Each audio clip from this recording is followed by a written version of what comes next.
उसूल नंबर 8। भोजन करने के वक़्त जो कुछ मिल जावे खुशी से खावे और ईश्वर की याद में भोजन करे। शुद्ध और पवित्र कमाई का ख्याल रखे। ये एक बहुत बड़ा फलसफा है जिसका आगाज जिस्मानियत से होता है और इसकी इंतहा वही है जहाँ हम सबको पहुँचना है। खुश रहना ये एक ऐसा समा है जिसका असर उसके नीचे चलना शुरू हो जाता है और इससे सब चीज़ें शुद्ध हो जाती हैं। ये वो हालत है जिसको दरहकीकत अगर हम ज़ात के बाद वाली हालत कह लो तो तर्जुमा मुनासिब रहेगा। इस ख्याल का बांधने से गोया हम उसका ख्याल बांध रहे हैं जो हमारी आखिरी मंजिल है। गोया इब्तदा हमने उस बड़ी हालत से की जिसके बाद बस वही रह जाता है। ये वो ताना बाना है जो कुदरत ने अपने आप बुना है। गोया दूसरे मानों में उसको कुदरत की मादी हिस्सा होना कह सकते हैं। वो मादियत भी कैसी जो बराए नाम और कहने मातर और जो इस शुद्ध हालत का इंकिशाफ कराती है जिस पर हमको पहुंचना है। अब जिस चीज़ का एहसास होता है उसके लिए लफ्ज़ मादियत यूं इस्तेमाल किया गया है कि ये चीज़ बहरहाल वहम गुमान में आ जाती है और मुमकिन है कि अक्सर लोग इसको धोखे से मायावी गिलाफ खा जावें, मगर वो इस हालत का सही तर्जुमा न होगा। ये वो हालत है जो वाकई मायावी पर्दे में प्रवेश किए हुए हैं। अब इसको खाना खाते हम ख्याल में लाते हैं जिसका असर उस मादा पर पड़ता है जो उसके नीचे है, और जिस वक़्त हम ग़िज़ा खाते हैं तो जो चीज़ के उस वक़्त हमारे सामने है ग़िज़ा में प्रवेश होने लगती है और उसका असर ग़िज़ा में काफ़ी तौर से सरायत करने लगता है। गोया वो चीज़ जो हम खा रहे हैं उसको भी हमने उसके ज़ेर असर कर लिया है, जिसका असर हमारी रगों में जाकर उनमें शामिल हो जाता है। गोया एक चीज़ जो बैरूनी हालत में भरी है हमने उसका कितना अच्छा इस्तेमाल करके अपना काम निकाला। इससे वो परमाणु या ज़रात जो जिस्म में हैं शुद्ध होना शुरू हो जाते हैं और ख्याल का झटका उस चीज़ में भी पैदा हो जाता है जो ग़िज़ा में शामिल होकर हमारी तंदुरुस्ती रूहानी और जिस्मानी में मददगार होता है। प्राण की ताकत सब जगह छाई हुई है, कोई चीज़ इससे बरी नहीं है। ग़िज़ा में भी है और उसके बाहर भी। हम अपने ख्याल का झटका उस चीज़ में देने लगते हैं जिससे उसको ऐसी हालत हो जाती है जैसा कि वो दो पत्थरों के रगड़ने से शरारा पैदा होता है और उसकी हालत उस ताकत से जिसके ज़रिया शरारा बरामद हुआ है मुख्तलिफ और शुद्ध है, और ज़ात के संबंध से जो चीज़ के बरामद हुई है उसी के द्वारा हम ज़ात के तरफ पहुँचते हैं। इसलिए कि उसके बाद वाली हालत में ये ताकत नहीं है कि जो हम असल कैफियत तक पहुँच सके। वहम व गुमान सब इसके पीछे छूट जाते हैं। ये हमारे लिए ज़ात में पहुँचने का रास्ता बना देती है। अब ग़िज़ा में शुद्धता का ख्याल बांधने से उसमें हमने वो ताकत दे दी है जिसका शरारा हमको उस पर्दा तक ले जाता है जिसको हमने ज़ात के बाद वाली हालत कहा है। गोया इतनी मंजिल हम इतनी आसानी से पार कर जाते हैं।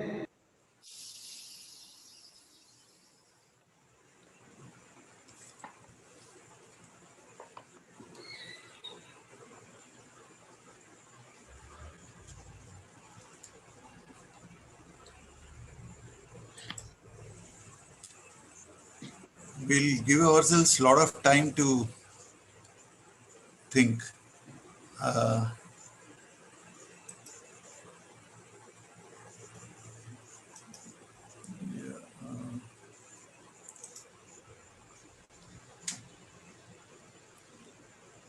Okay, now I'll read in Hindi. Afterwards, we'll read in English. And when the whole thing is over, then we'll read Sir's and then Dr. KCV's talk in English. उसूल नंबर 8। भोजन करने के वक्त जो कुछ मिल जावे खुशी से खावे और ईश्वर की याद में भोजन करे। शुद्ध और पवित्र कमाई का ख्याल रखे। ये एक बहुत बड़ा सिद्धांत है जिसकी शुरुआत जिस्मानियत भौतिकता से होती है और इसका अंत वही है जहां हम सबको पहुंचना है। खुश रहना ये एक ऐसी अवस्था है जिसका असर उसके नीचे छनना शुरू हो जाता है और इससे सब चीजें शुद्ध हो जाती है। ये वो हालत है जिसको दर हकीकत अगर हम जात के बाद वाली हालत कह ले तो अनुवाद मुनासिब रहेगा। इस ख्याल को बांधने का मतलब है कि हम उसका ख्याल बांध रहे हैं जो हमारी आखिरी मंजिल है। दूसरे शब्दों में शुरुआत हमने उस बड़ी हालत से की जिसके बाद बस वही रह जाता है। यह वो ताना बाना है जो कुदरत ने अपने आप बुना है। दूसरे मानों में उसको कुदरत का मादी हिस्सा मटेरियल एस्पेक्ट होना कह सकते हैं। वो मादियत भी कैसी जो केवल नाम और कहने मात्र है और इस शुद्ध हालत का बोध कराती है जिस पर हमको पहुंचना है। अब जिस चीज का एहसास होता है उसके लिए लफ्ज मादियत यूं इस्तेमाल किया गया है कि ये चीज किसी तरह वहम व गुमान में आ जाती है और मुमकिन है कि अक्सर लोग इसको धोखे से मायावी आवरण कह जाए, मगर वो इस हालत की सही अभिव्यक्ति नहीं होगी। ये वो हालत है जो वाकई मायावी पर्दे में प्रवेश किए हुए है। अब इसको खाना खाते समय हम ख्याल में लाते हैं जिसका असर उस मादे पर पड़ता है जो इसके नीचे है, और जिस वक्त हम भोजन करते हैं तो जो चीज की उस वक्त हमारे सामने है भोजन में प्रवेश होने लगती है और उसका असर भोजन में काफी तौर से सरायत प्रवेश करने लगता है। अर्थात वो चीज जो हम खा रहे हैं उसको भी हमने उसके प्रभाव में कर लिया है जिसका असर हमारी रगों में जाकर उनमें शामिल हो जाता है। इस तरह से एक चीज जो बाहर से भरी है हमने उसका कितना अच्छा इस्तेमाल करके अपना काम निकाला। इससे वो परमाणु या कण जो जिस्म में है शुद्ध होना शुरू हो जाते हैं और ख्याल का झटका उस चीज में भी पैदा हो जाता है जो भोजन में शामिल होकर हमारी रूहानी और जिस्मानी तंदुरुस्ती में मददगार होता है। प्राण की ताकत सब जगह छाई हुई है, कोई चीज इससे बची नहीं है। भोजन में भी है और उसके बाहर भी। हम अपने ख्याल का झटका उस चीज में देने लगते हैं जिससे उसकी ऐसी हालत हो जाती है जैसे कि दो पत्थरों के रगड़ने से चिंगारी पैदा होती है, और उसकी हालत उस ताकत से जिसके जरिए चिंगारी बरामद हुई है अलग और शुद्ध है, और जात के संबंध से जो चीज से के बरामद हुई है उसी के द्वारा हम जात की तरफ पहुंचते हैं। इसीलिए कि उसकी बाद वाली हालत में ये ताकत नहीं है कि हमें असल कैफियत तक पहुंचा सके। वहम व गुमान सब इसके पीछे छूट जाते हैं। ये हमारे लिए जात में पहुंचने का रास्ता बना देती है। अब भोजन में शुद्धता का ख्याल बांधने से उसमें हमने वो ताकत दे दी है जिसकी चिंगारी हमको उस पर्दे तक ले जाती है जिसको हमने जात के बाद वाली हालत कहा है। इस तरह इतनी मंजिल हम इतनी आसानी से पार कर जाते हैं।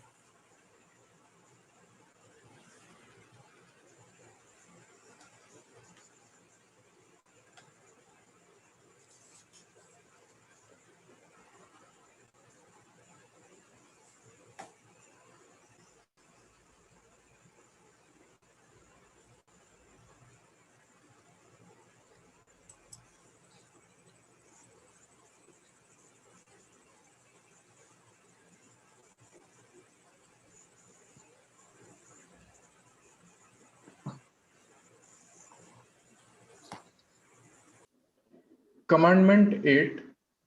Be happy to eat in constant divine thought, whatever you get, with due regard to honest and pious earnings. The philosophy involved in it starts from materiality and ends in the final state we all have to arrive at.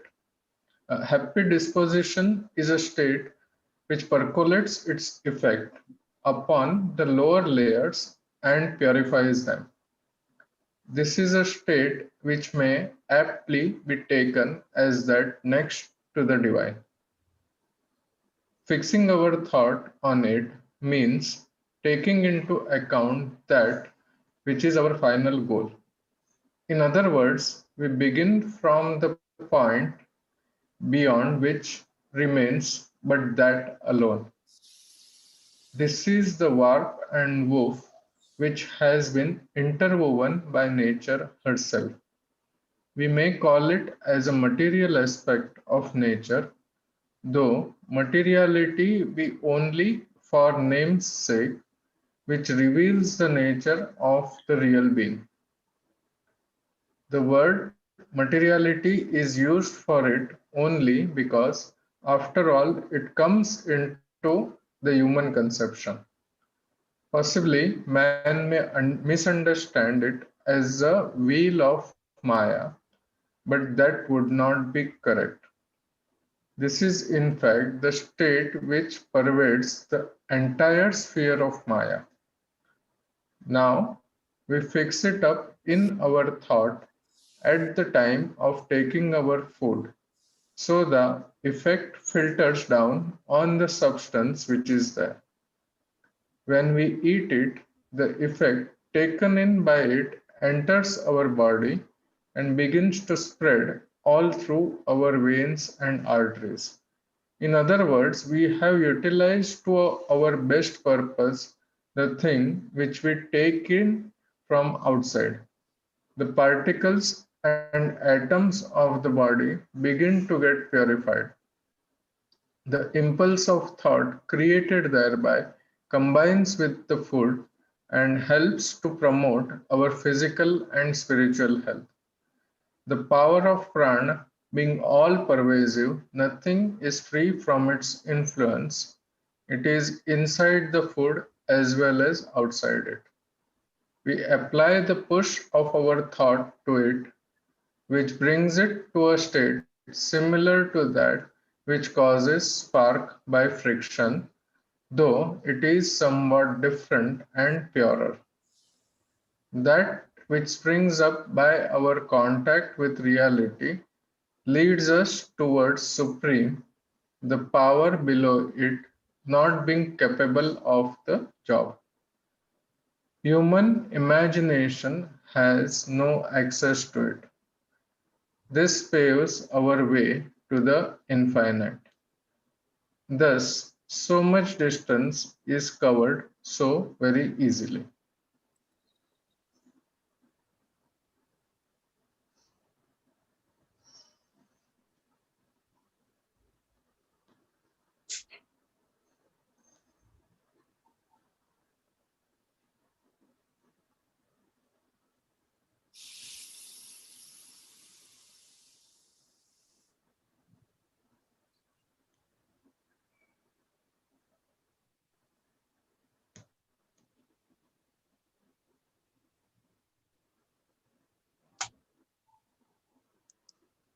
We'll read the next paragraph in Urdu and then,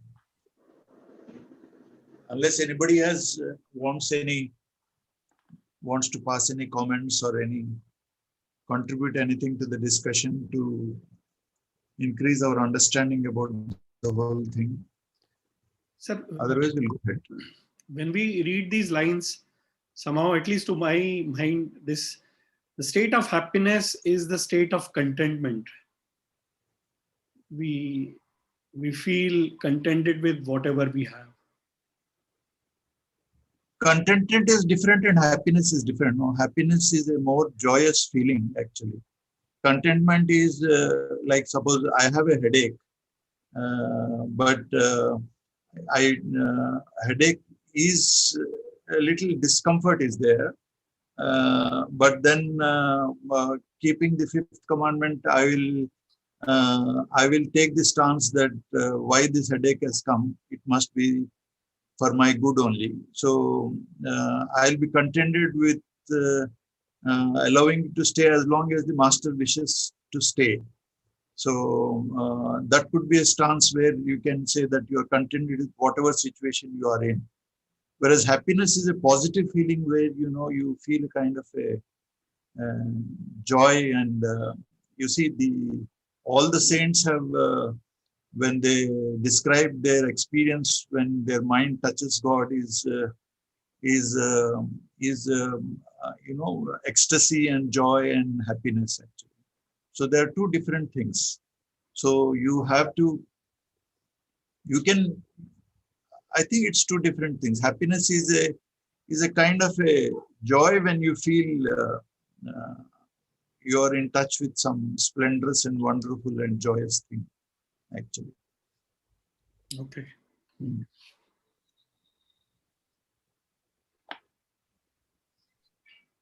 Sir, here the statement, the second line, happy disposition is a state which percolates its effect upon the lower layers. This is a state which may aptly be taken as that next. So it's basically next to divine. It's saying it's penultimate to the divine. Yes, in that yes. sense, right? He's very clear about it. Yes. Yeah. Because once you merge into the infinite ocean, there's nobody to, there's no mind to even, like when he talks about the fifth commandment and all, he says, even plainness, simplicity, and calmness also leave there. There's nobody to experience the plainness, simplicity, and because the mind, you've transcended the mind and you've become one with God. So you've become a complete subject. There is only a mind is there. One mind comes into picture when there's an object, and the whole thing has become a subject. So mind drops down actually. So if mind is there only, you can have concepts. Daire mein, he uses the word concept, Hindi or Urdu word uses. So the concepts all will not be there. Even the feeling of happiness, you have to feel the mind has to be there. There the mind drops actually. So happiness is a penultimate. Definitely, he's very clear about that. So the warp and woof that it talks about. That is the prakriti. I mean, like the food we are eating, everything is interdependent. No, the sun is giving the energy, and then energy is trapped by the leaves in photosynthesis, and then that is connected to so many things. And then we are dependent on farmers, and farmers are. I am eating my food, and that food is becoming my blood, and then my blood becomes muscles and bones. Everything is interdependent, and all that is Tanabana, that is the warp and woof of the nature actually. Even a material body is the expression of God only. That is what he's talking. So when it says this is the warp, that this he says is the happiness that spoke about in the previous sentence, or it's talking about the entire. Which one you tell me? What is it? Which sentence is that? It says it talks about happiness, and then I think it says this is the warp and woof. So the this that is referring to. Is that the happiness that it spoke about in the previous sentences, or? Yeah, actually, the people who are, if you read poetry of Kabir or any of the even if poetry of any Vivekananda has written some poems, and Sir has also written some poems. Any poet, when he's in touch with the divine, he starts seeing God everywhere. So the same joy which he gets in meditation, wherever he is seeing God, he finds happiness everywhere. So all the thing gives joy. So you can read about that Thoreau is there, a naturalist who spent his time in the forest and all that, the way he describes. And then so many spiritual people have gone into ecstasies describing nature actually. So nature is, there's joy everywhere, but then because we are entangled in our network, we are not able to appreciate that joy. But once your mind is merged in God, you will see God everywhere. That's why, you know, in the poem of Kabir, he says, I have become Lal, Lal dekhne nikla chala mai, I have become myself red. Right. Yes. So that's the idea. So wherever you find yourself and you love yourself the maximum, so you love everything automatically. Thank you. Okay.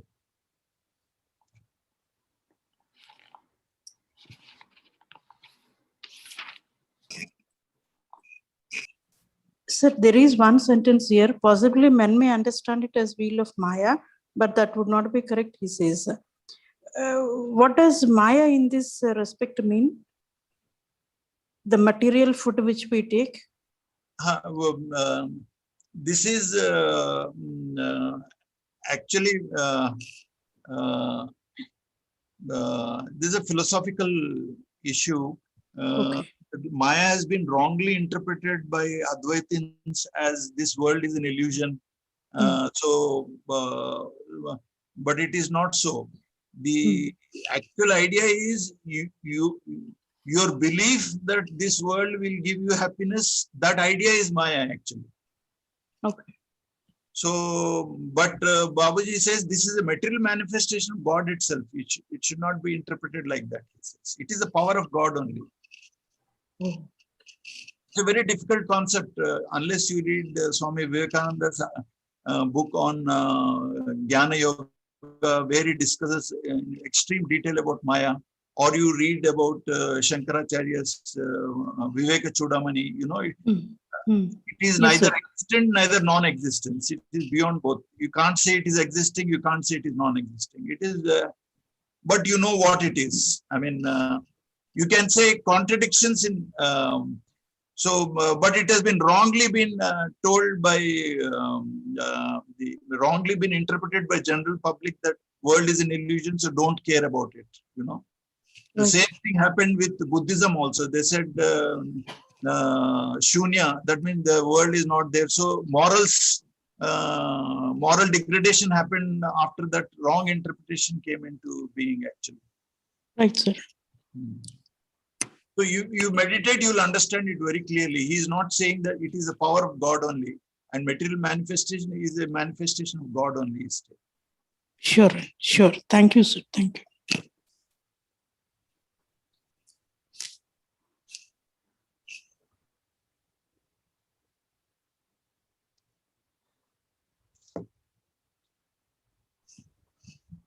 Yeah. Are we correct if we say that Maya is the expression of the divinity itself?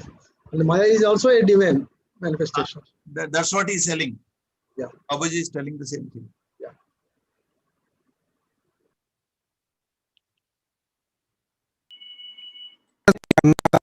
ईश्वर की याद में भोजन करना फर्ज बताया है।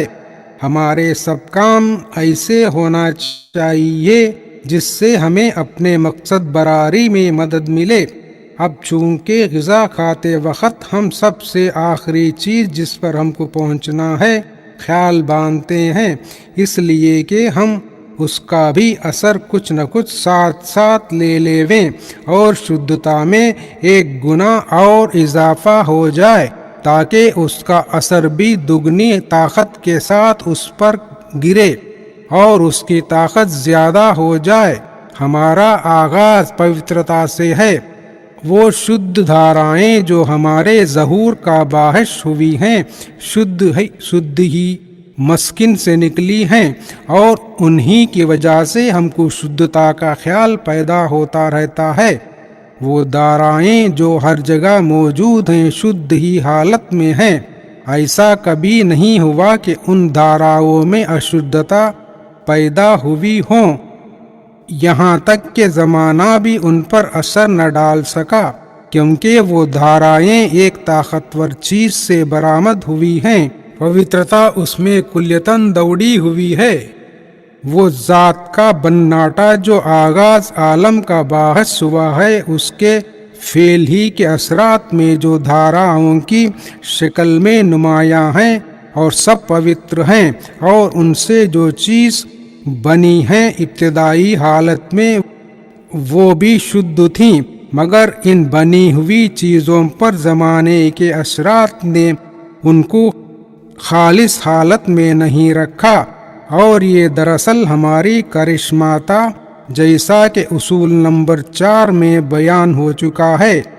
Nature की कमाई हुई चीज किस कदर शुद्ध हालत में है, इसलिए कि उसकी बुनियाद शुद्धता से हुई है। आपकी कमाई हुई चीज इस वक्त शुद्ध हालत में रह सकती है, जबकि उसकी भी कमाई शुद्धता और पवित्रता के साथ हो। इसमें जो असरात होंगे अपने करीब तर पर्दे पर अपना असर डालेंगे, और इस जाल को जिसको आपने बुना है शुद्ध करने में मदद देंगे। इसलिए महात्माओं ने शुद्ध और पवित्र कमाई पर बहुत जोर दिया है।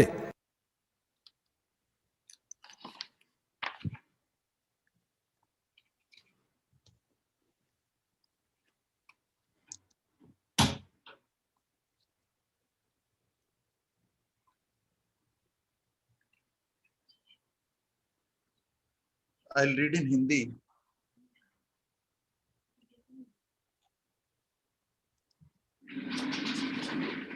अपने नियम में हमने ईश्वर की याद में भोजन करना फर्ज बताया है। हमारे सब काम ऐसे होना चाहिए जिससे हमें अपनी लक्ष्य प्राप्ति में मदद मिले।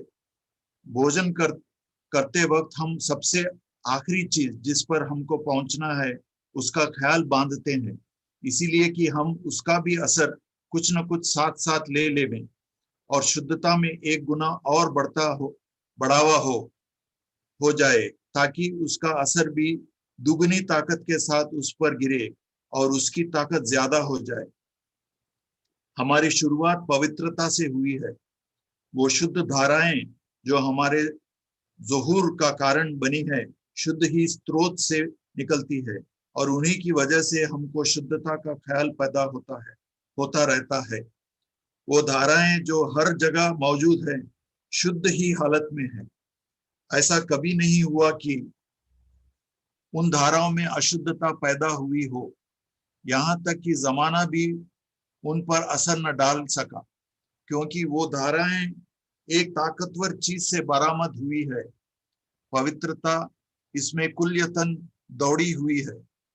वो जात का कंपन जो सृष्टि की पैदाइश का कारण हुआ है, उसकी क्रिया का ही प्रभाव है, जो धाराएं की शक्ल में प्रकट है और सब पवित्र है, और उनसे जो चीज बनी है और सब मूल अवस्था में वो भी शुद्ध थी, मगर इन बनी हुई चीजों पर जमाने के प्रभाव ने उनको शुद्ध हालत में नहीं रखा, और ये दरअसल हमारा करिश्मा था, जैसा कि उसूल 4 में बयान हो चुका है।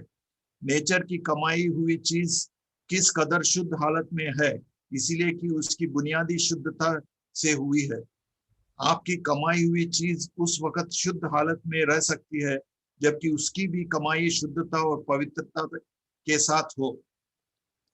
इसमें जो प्रभाव होंगे अपने करीब तर पर्दे पर अपना असर डालेंगे और इस जाल को जिसको आपने बुना है शुद्ध करने में मदद देंगे। इसीलिए महात्माओं ने शुद्ध और पवित्र कमाई पर बहुत जोर दिया है।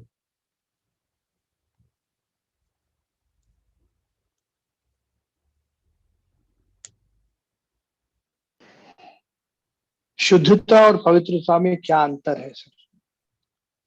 Shuddhata is purity, Pavitrata is piety.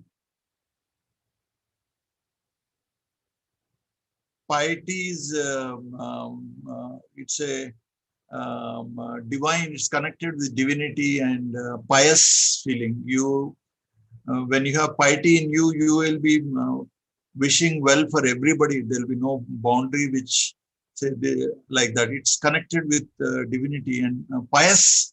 You use the word pious, no? Pavitrata. Shuddhata is different. Shuddhata is purity. Pavitrata is different.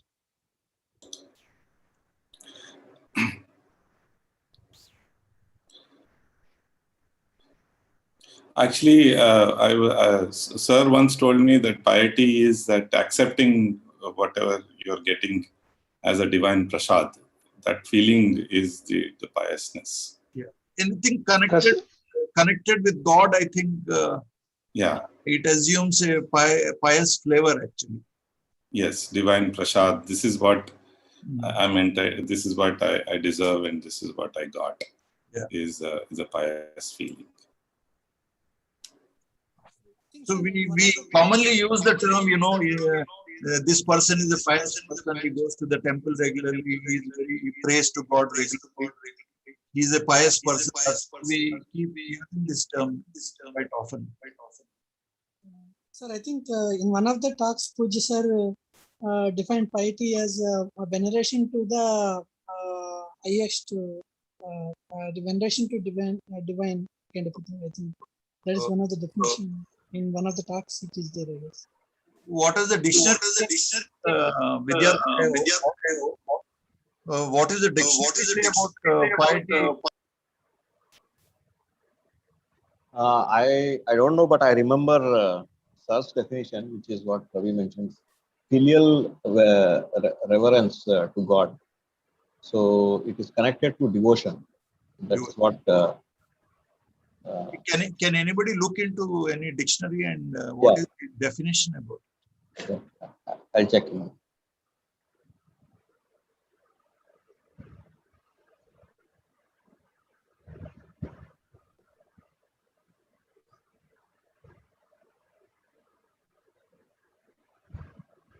Because there is a very famous dialogue of Socrates with his friend. Socrates actually was entering into some courtyard on the and the gate. He meets his friend. That friend actually sends his father to prison where death sentence was given to him. And he says, "Why have you done?" Because my father has done an impious act. So he was involved in the death of one of the servants. So he was responsible for that, though actually he was not responsible. So there's a huge dialogue between Socrates and his friend. What is the meaning of piety? It's a very interesting dialogue. It should be available in the Google, which will clarify quite a lot actually. What is the meaning of piousness and all. Madhava, I had one example. Yes, sir. Madhava. Yes, sir. I had one example. Regarding piety, it is basically it involves the parahita also, because that is one of the divine. Okay. And for example, if a business is there, and you are paying all your taxes and taking a reasonable profit and doing the business, you are doing it in a honest way. Okay. Okay. But if you are doing a business which is harmful to the society, which is harmful to the others, that is impious. For example, a liquor business, even if you pay all your taxes properly and pay only take a limited profit and do the business, still you are doing an impious thing. Because you are spoiling the others by doing the business. This is understood. In fact, one of the 8 paths of Buddhism, one of the paths they say is right livelihood. They say you should not indulge in selling arms or ammunition. You should not indulge in selling selling alcohol or drugs and all that. In fact, when I came to know that Dalai Lama was eating meat and all that, when I said this to Keshav Reddy, he was depressed and was very upset about it. But later on, I did some research on that. Buddha said that you can eat a dead animal. You cannot kill an animal and eat it actually. So he was, so as per Buddhism, if an animal is dead, if you are eating it, it is not impious act. But if you kill an animal, then that is not permitted. That's why I believe in all the East Asian countries where Buddhism is very prominent, the hotels, they say that this is the non-vegetarian food out of dead animals. They put up a board like that. So I have actually, this is a particular clarification to Dr. Keshava. Actually, he was quite upset when he learned that Dalai Lama was eating meat and all that. Sir, how can it die if somebody does not kill it? No, natural death will be there, no? Natural death. Okay. Natural death, animals die. You can eat it. What is there? Sir, I have piety ka meaning. Dictionary meaning. The quality of a belief which is accepted with unthinking, conventional reverence. The quality of being religious or reverent. Okay. It says the quality of being religious or reverent. Okay. A belief which is accepted with unthinking, conventional reverence. Okay. So basically, it is connected with God, reverence, and a strong religious belief or behavior that is religious or morally correct. Yeah. For example, known for her piety, she would walk miles to attend communion services in the neighboring villages. Okay. The synonyms could be holiness, duty, faith, religion. These are synonyms for that. This clear. The correct Hindi word, Telugu word is pavitrata. Pavitra pious తీసుకోవచ్చన్నమాట. Pavitrata. పవిత్రమైన స్థానం అంటే అట్లా దానికి. So మనం గుడికి వెళ్ళేటప్పుడు మనం ఎవరిని తిట్టము కొట్టము కదా, పయస్ గా ఉంటాము. అంటే అక్కడ లంచాలు తీసుకొని, that is a general idea I think should convey what is piety. Having or showing a dutiful spirit of reverence for God or an earnest visit to fulfill religious obligations characterized by a hypocritical concern with virtue or religion devotion, sacred, sanctimonious, or of relating to religious devotion, sacred rather than secular, pious literature. This is called the attitude, pious attitude. Yeah, I think, thank you very much, because it's quite clear now. Yes. తెలుగులో పవిత్రము అంటే పరిశుద్ధము. పరిశుద్ధం, okay. No అంటే దేవుడితో సంబంధించి కూడా వాడతారు కదా. అవును, అవును. లాలాజీ మహారాజ్ స్టోరీలో మీరు గుడికి వెళ్తున్నారు, పవిత్రమైన ప్రదేశం, నువ్వు స్నానం చేసి అంత నీట్ గా చెత్త ఆలోచన అంటారు కదా, అది కూడా అర్థం వస్తుంది. If you think of Lalaji Maharaj's story, they'll tell about his mother. She was a very pious woman. She used to go for Kabir satsangs. Yeah. That relation. So, when we are talking about this commandment, it is not just about food, but it is all the actions that we are doing day to day, right? Yeah. No. There are 3 points in this. First of all, you have to be happy about it. Happy is a penultimate state. The second point is you also continuously think about the God also, because that is the final place we have to reach. The third is the food you eat should be earned through pious means, not by doing corrupt means, or you sell arms and ammunition, sell drugs and sell cigarettes and sell alcohol and all that, and then this thing. So that is not a pious thing. Suppose I am selling cigarettes which causes lung cancer and causes pain to the family.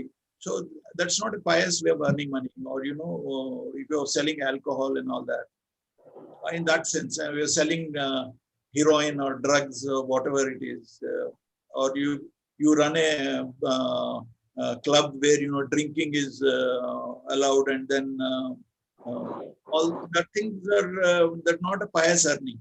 That is the idea.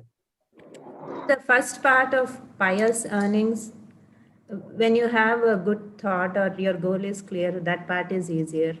And then when you're eating, having your food, you think about the goal and then have your food. Adikuda, that's also. Adi correct. That's right. So the third part is all our actions should be pious, right? So that is where we have to focus. Correct. అంటే ఇక్కడ earning అంటున్నాడు ఆయన, అంటే livelihood. మీరు ఉద్యోగం చేసేప్పుడు మీ teacher ఉద్యోగం చేస్తున్నారు, అందులో మోసం చేసే పనే లేదు అసలు. No, the all actions part will come in Commandment 9. That covers. But in this Commandment 8, when you see our rules provide for taking food in the remembrance of God, all our actions should likewise be such as may be helpful to us in the attainment of the ideal. So I'm talking about that sentence. Yeah, so they are all correct. అంటే ఇది మనం ఉద్యోగం చేసేది అందుకోసమే. Certain like teaching profession, doctors profession, you have got perfect freedom not to indulge in corruption, whereas other places there can be some compromises have to be done. So it doesn't talk about our free will or when we do any kind of action, right? Free will అనేది ఇప్పుడు science is now proved that there is no such thing called free will kada. That issue has been completely dusted and finished now. There is no such thing called free will. Only talks about free will somewhere. I'm talking about philosophical. We'll have a separate discussion on that. It's a very big subject. Free will and determinism is a very major philosophical topic. You have a will. Your will should be in tune with the divine will, and only thing is divine will only is the truth. There is no such thing called individual will. Individual will not act. Suppose my will is there, I am a health minister, I said Corona should stop, means it will not work. I have no power over that. Individual will not be there. Whether your will is subservient to the will of God or not, that is the only point in spiritual. That is why Islam, every word they use inshallah. That means you come for follow-up, next time I'll remove the stitch and whatever, inshallah. And if God wills, I'll come until. So that is the idea actually. That is the truth. Mother, they say inshallah, but it's just a word, and then kill the next minute. They don't feel it. Yeah, they don't feel it. You have to feel it. Unless you feel it, it doesn't work. Yeah, that's right. Everything you do, Pavitrata also, as you said, it is all connected to the divinity, divine thought and things. Once you are in divine thought and things like that, you don't do all the things which you are not supposed to. As Padmaja was saying, that the actions also will be in a pious manner. And therefore, all the things that are connected to the God will be there. And you don't indulge in all the sorts of things if you are in the divine thought. Therefore, action and thinking and thought process, everything will be in tune with the divine. But the problem is, saying is one thing, doing something, and even thought also different. And that's the way most of the time it works, unfortunately. But what we have to think about or how we have to evolve is by practicing and thinking, and everything will be in tune to the divine. And that way it works. And also you have to feel that it works, then it works. Like Dr. Subbarao was there, he was doing practice in Ramkrishnapuram. At that time, he had no job, he was struggling for this thing. So people used to come, he says, you give me a certificate, I'll pay you so much. He never, wrong certificate they used to demand, but he never succumbed to that, this thing. That is kind of an action which is related to piety actually. He is conscious that earning should be honest and pious. We should not compromise and succumb to corrupt practices to make our living and all that. So it's something like that. So all abhyasis have to be conscious of their activities, which should be in tune with dharma or righteousness actually.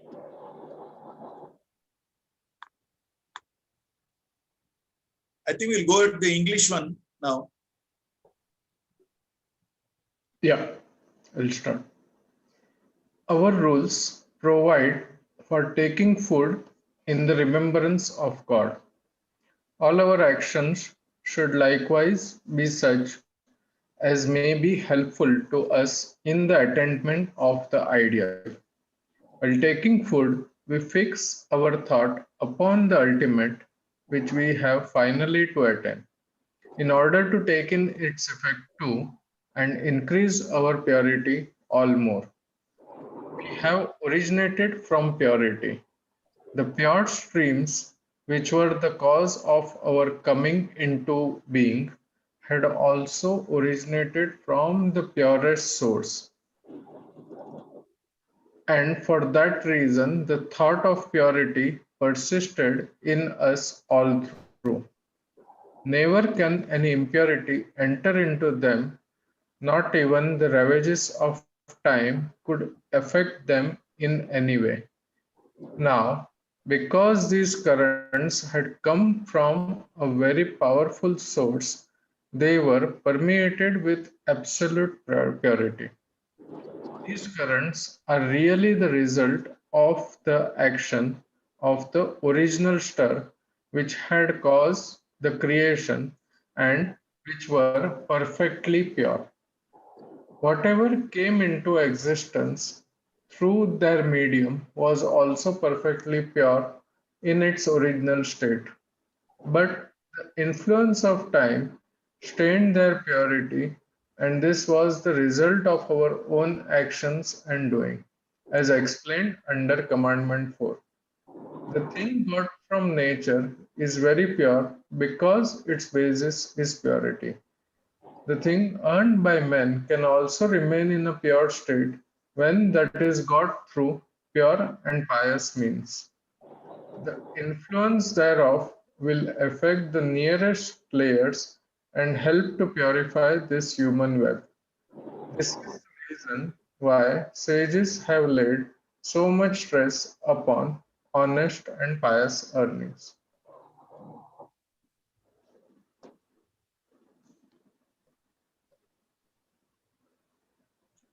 In fact, if you English Hindi translation, it is clear cut. Pavitra kamai ka khayal rakhe.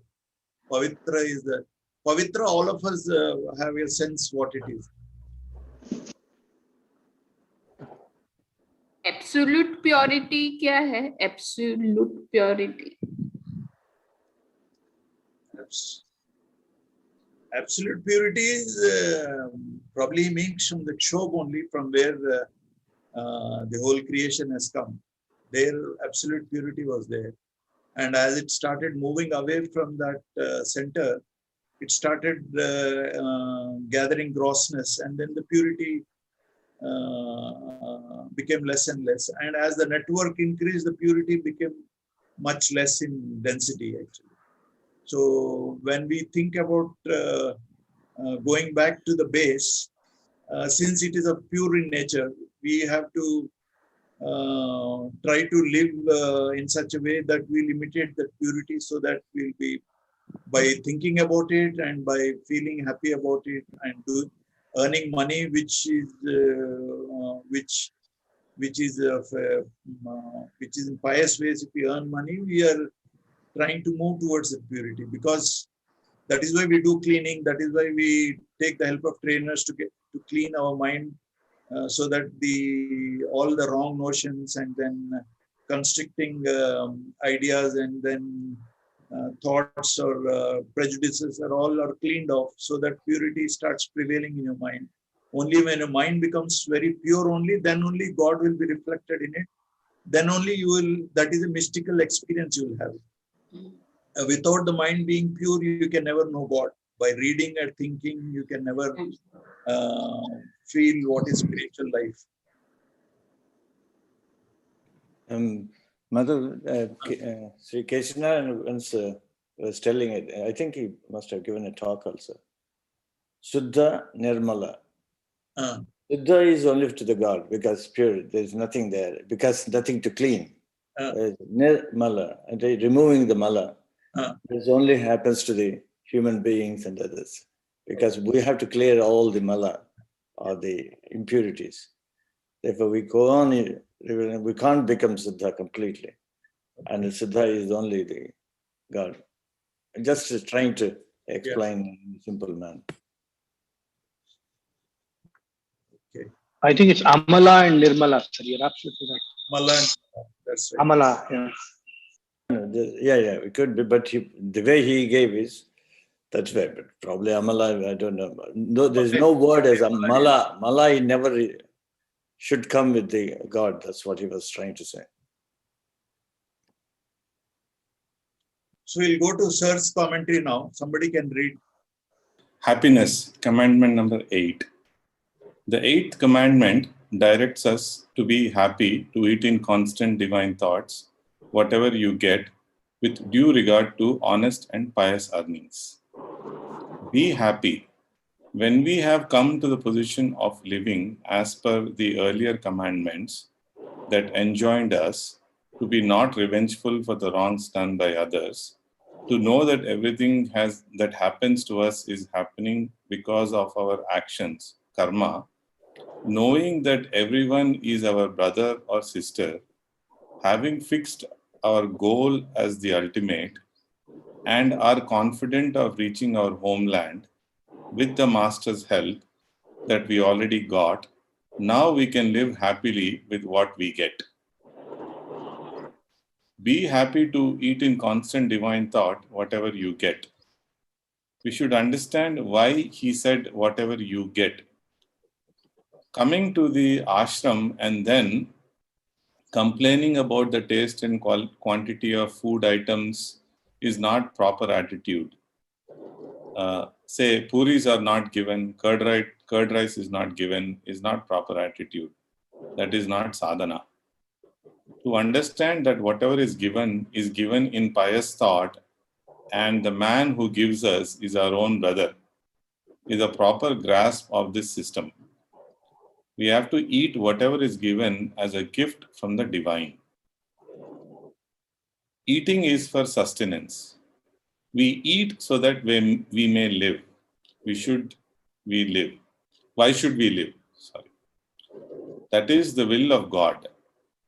God is the base and happiness is the way of all existence. Our master brings in the concept of the weaving loom where there is a warp and a woof which interplay in order to bring out a fabric. The fabric of existence is made of the warp of God and the woof of happiness. The warp of God and the woof of happiness. Master asserts the happy disposition that we should have is next only to the divine. It is therefore necessary that we eat only healthy and balanced food as per the nutritional requirements, but it should be coupled with a happy disposition at the time of eating. To live is to live well. Master asserts that it is a hidden dictum of nature that all should be happy. Further, it is necessary that we go through the results of past actions which have their own effects. In other words, we have to go through bhogam. Really, life has no other meaning. Please note it. Life has no other meaning. Please note it. Life has no other meaning except in giving us an opportunity to get rid of our samskaras. This is an opportunity given to us. That is the greatness of man's life. Human life is one that is endowed with mind, and if we don't use it, we are really throwing off a gift. An opportunity is lost. Revere Babuji says, with due regards to honest and pious earnings. Why? This is in order to maintain purity. A doctor says the insulin costs 5 rupees and I have to charge 15 for the injections, otherwise I cannot live. Is this purity? Yes, if it is absolutely a must and you have to charge that, then that is honesty. If it is done honestly, the only way in which you can live, that is due regard. The word due is very difficult word to understand. With due regard, He never said that it should not be something which can be considered as an avarice or greed or any other such thing. The profound theory Hindus and Muslims practice is that God has created man and also provided means for his sustenance. But we forget this and we start thinking that we have to create an asset, we have to go on accumulating. That again many times means resorting to foul methods. A foul thought immediately pollutes the food that you eat. We know pretty well that whether we earned by pious means or impious means, that thought is there. The thought of impious means automatically covers the food and we eat polluted food. This pollution is entirely different from the pollution that our environmentalists talk about. They talk about physical pollution. Here it is mental pollution. It is much worse. So polluted food is what we should not have. In order to keep it as pure, we must always think, this is what divinity has blessed me with today. He says our living should be in such a way as to justify as to what we get as food. Because our living, our way of life, or what we call vocation is primarily meant for earning food, nothing else.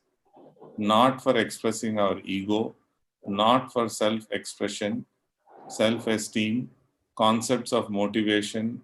All those things are well understood. But fundamentally, why do we work? We work, one, to express the divine, two, to continue to express yourself. Otherwise, we will not exist. We will die.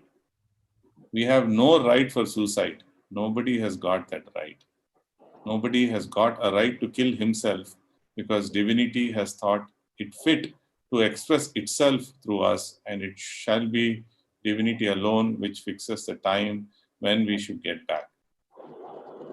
It is not for us to fix the time. Our birth was not dependent upon our will, nor is our exit going to depend upon our will. In order to see that we continue to live and express ourselves, we earn our food, but that shall not be something that is foul. What is foul? What is right? What is not correct? All these things were not discussed by Revered Babuji, because our conscience is the best guide.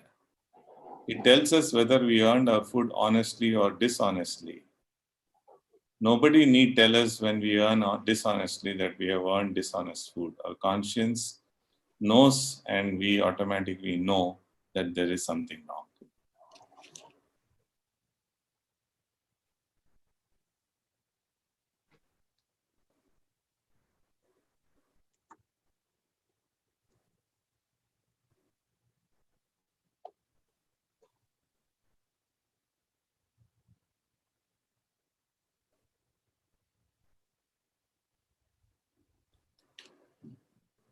Honest earnings very easy to tell anyway, because Madhavan we were practicing, people will come, will bring the patients and will you pay us the money, or you refer us to X-rays or something, we'll get the money, we'll give you the money. And anyway, they got so scared of us that they ran away. And nobody came near us after that. But if you are from the beginning, people know what you are, then that dishonest earnings or anything, they won't come into picture. If you once accept that, yes, okay, let him refer, I'll give you this money, what's wrong with it? Then you start doing unnecessary things. Therefore, you should not entertain that. That's the honest or dishonest. Pious is different, isn't it? We have been talking about pious means anything connected to the divinity and for the purpose of the people. Para. Para is God or other people. Parahita, para, that word itself. But you are in the godly thinking and godly way of doing things. That is Pavitrita, as you were speaking about pious. Honest, we all know what is honest. And we know ourselves, are we doing honest, earning or not? If you have a doubt about it, that means you have done dishonestly. Full stop. Yeah. And KCN was very clear all the time in his practice of when he was a government servant. It's very easy for him to get succumbed to this dishonest method, but he never even once succumbed to that sort of things, because he was very clear about what he has to do. That is important. If you are clear about you are clear about what you want to do, then you can execute it without any problem. But you should be prepared for the hardships. As Madhu was saying about Subbarao or anyone, they're prepared for the hardships. That's why it doesn't matter. What you believe in, you do. That's it. It is not that you are doing a great thing. It is the right way to do, and you are doing it. That's it. Related to pious earnings, I think there was one question in one of the training program that in some religions, the earnings through interest income is not considered pious. So obviously, it is like Prasad, the Islam, it is considered a sin, no? It is haram ki khamai, it's called. That is why in Hyderabad we have these Afghans who do this money lending business. They charge interest and all that. That's why famous story of Kabuli wala is there. Kabuli Hyderabad, so the Hyderabad, they are not treated as Muslims. They haram ki khamai kamate sahab ye log. They're held in, they're looked down disdainfully because they charge interest. And I worked in the army, so I worked in Srinagar in 92 base hospital. Our GOC 15, the Baramulla division, the commander was General Jaki. He was a Veer Chakra, you know, in 1965 war with Pakistan. He got Veer Chakra. He's a he never used to take interest from in the bank. He used to keep money. He refused to take interest. And even when his mother came to visit him, she traveled along in the normal army bus where Jawans and other people are traveling. He was so honest, actually. So I know some other Muslims who never take interest from the banks, actually. That is haram ki kamai, it's called. yeah. So from our commandment implementation perspective, since that income is not having any effort around it from our side, yes, is it considered pious? Islam considers it unpious. I mean, I leave it to you. It's a question of interpretation. Mother, I am not a philosopher. I am not a moral, ethical, this thing. Yeah. Each person has to decide what is this thing. Mother, there's one thing about that. If you say, yes, if you don't take interest in that, say 5 years later, the value of the money, what you have is actually half that value because of the inflation. Therefore, what they are giving is only that inflation, nothing else. I am also depending something on my interest also. So in that way, if you see from a Muslim perspective, I am a impious person actually. No, if we keep the religion part aside, maybe a retired person lives on interest most of the cases when he doesn't have any other source of income. So you know, that's why now you see if you see the world scenario. Like the pension funds and all that, the people who manage huge funds on behalf of pensioners and all that, they're investing in this oil industry and all that. They are not supporting. They want to invest in industries which do not harm the environment or do not like they don't invest in arm manufacturing industries and all that, or oil industry like that. That depends upon the suppose if you are putting your funds in some petroleum industry that spoils the environment and cause sickness and all that, that is impious earning. So you tell your fund manager that I want that this should be invested in green ventures where, you know, they don't spoil the environment, they don't promote labor which is exploitative labor or something. So this awareness is growing in the world, no? People are now conscious that where their money is being put and how it is being, how in what manner it is being earned and all that. Yeah, so there is a new terminology nowadays that ESG is the terminology where they use this funding for environment friendly projects. What is ESG stands for? Yeah, I'll tell you, but I think that's the new category which is Environment, social and governmental, something like that. Okay. So anyway, sir has beautifully said, your conscience will know whether it is correct or not. So each person has to refer to, you should not try to get certificates from others. You should know, you should have enough power within yourself to know whether you're right or not. I think he has made it very clear. There is no confusion on that. Yeah.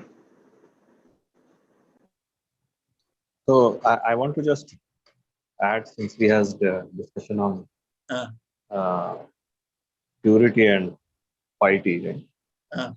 Sir has mentioned, why do we work? We work one to express the divine, two to continue to express the rest. So at other places, the concept of trusteeship comes, and the concept of devotion and constant remembrance, like whatever act you do it in the thought that it is master's command. So when that aspect comes in our jobs and on our earnings, then it becomes the pious earnings, because the devotion to divine comes into the picture. Honesty can be completely devoid of divine, but piousness is when the element of remembrance of God or dedicating what you earn also to God comes, then that becomes pious. That's what I feel is the difference. So you can have an honest means of earning, but like atheists are there, right? There are there are very ethically strong people who don't necessarily have a goal to seek God or oneness with God, or they are even atheists. But the pious aspect comes when we are seeking God as the goal and dedicate, be devoted to that goal and do our earnings accordingly. Yeah, I think so. Yes.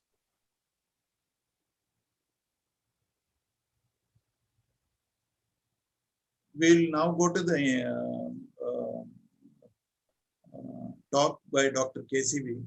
Anybody can, Srinivas, you can continue reading. Okay. Commandment number 8. Be happy to eat in constant divine thought, whatever you get, with due regard to honest and pious earnings. The food that we eat must be firstly piously and honestly earned. Unrighteously earned food is like poison to the very system. Foods are of good quality when they are sattva, both regards to the means and with regards to their quality as such. That is, that which have sattvic nature as distinguished from rajasic and tamasic. Tamoguna foods produce inertia, perversion, sleep, and so on, whereas Rajoguna foods are those which increase heat and perverse activity and passion and more desire. Sattvic food grants lightness to the system and helps making the indriyas of the body do their allotted work, dharma, skillfully and efficiently. The body is made up of several organs, all of which are intended in a sense to develop skillful work and efficiency. And they have right activity as well as wrong activity. Desires feed the wrong activity or make for wrong activity and inertia too. Whereas work in the consciousness that this body is for work of God or liberation from the body, or liberation from the body's inertia and desires for doing service to God or to know God will not bind man. Na karma lipyate nare. Karmas performed with the awareness that all belong to God will not stain or touch man. Sattvika bhava is necessary along with the same there must be Satvika food. In our ancient Ayurvedic materia medica, Dhatupata, we have clear instruction about the value of our food, different value of our food, different kinds of vegetables, whether they are sattva producing or rajas producing or tamas producing. This wholesome method has been completely forgotten nowadays when the hotel keepers and chefs prescribe what is tasty according to their capacity to tempt an eater to ask for more of it. Thus, appetizers are being created which create more and more desire. The modern civilization is a dinner civilization. I remember Swami Vivekananda ji called Hinduism kitchen religion. It was rather unkind of him. There is a great truth if it is said that eating is not the primary test of religion, but perhaps he was referring to the exclusiveness and privacy of eating some people have counseled. The fact is that eating must be done in the consciousness of God, the giver being God, and in fact it is for God that one ultimately lives and eats to live rather than lives to eat, which is its inversion.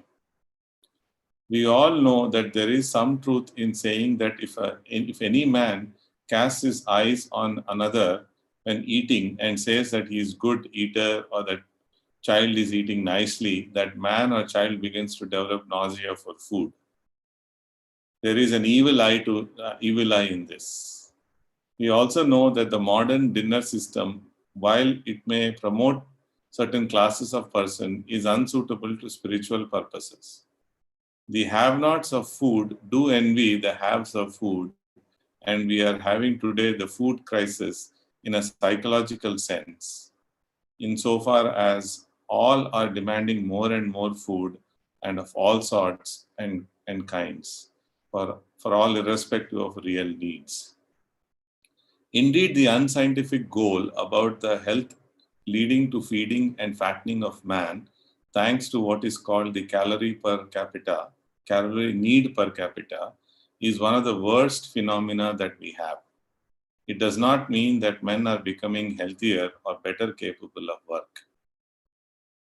Simple food that has not got by ill means or cruelty, food that is wholesome and sattvika, food that will promote spiritual thoughts, moderate and sweet or pleasant rather than pleasure-provoking, and passion and desire increasing, is basic to the proper maintenance of our bodies. It will not accumulate darkness within and will make all organs obey the supreme consciousness and unknot the whole and link us up with the divine. Sri Krishna has spoken about the importance of this food management. Sri Ramchandraji also has spoken about the same. The Upanishads has pointed out that Annam is Brahman. It speaks of prana as of the bhu, this world, and apana as the bhuva, mid-world, and vayana as of the suva, higher world, and speaks of annam as that which is of the maha world. And it is with annam that everybody becomes big or mahat. Annam here does not mean ordinary food, but by which all things live and grow or evolve. God is verily the food or nectar which a soul drinks and grow into his nature. It is not this food that makes one grow, but the divine prasad, grace food given by God with blessings that make one grow. That increase one's real being, sattva, and makes all organs work properly, dharma or artha.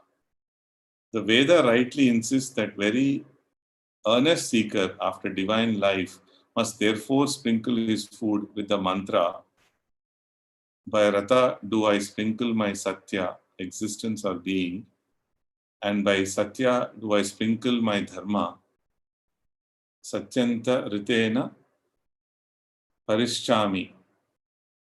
Ritamma satyena parischami. This is the basic truth about food.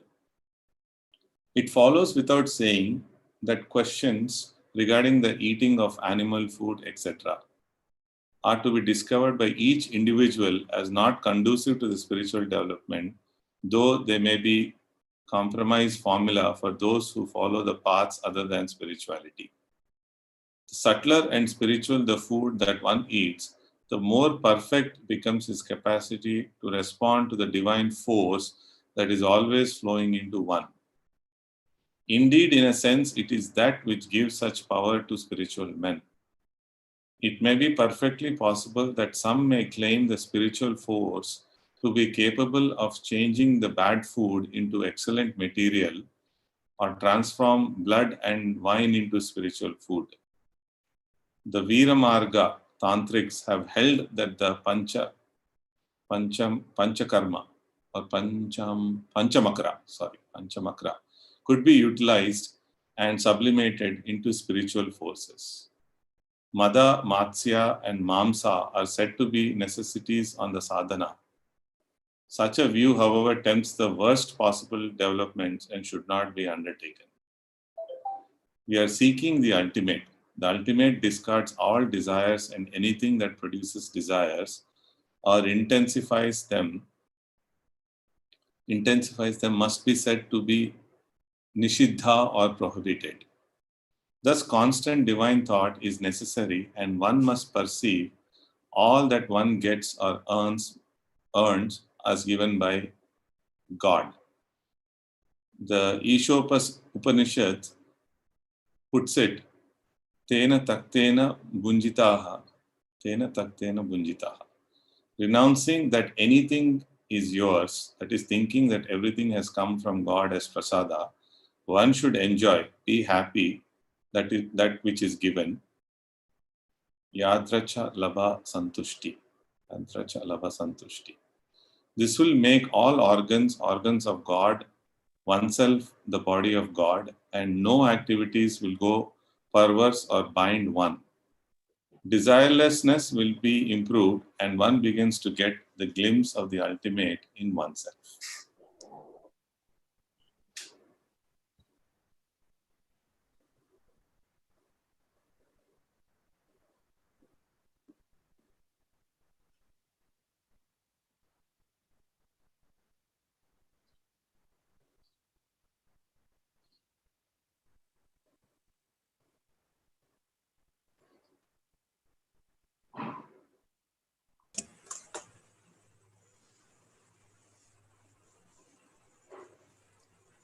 If in a lighter vein, I am just commenting, if everybody follows this commandment, our friend Dr. Keshav Reddy he'll become unemployed. He's a bariatric surgeon. He's thriving because people are not following this commandment.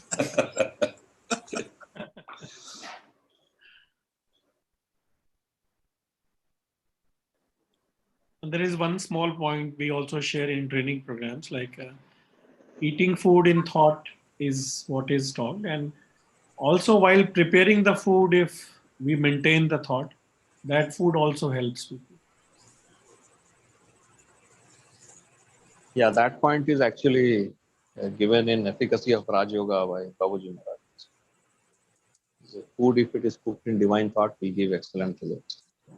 Comes from there.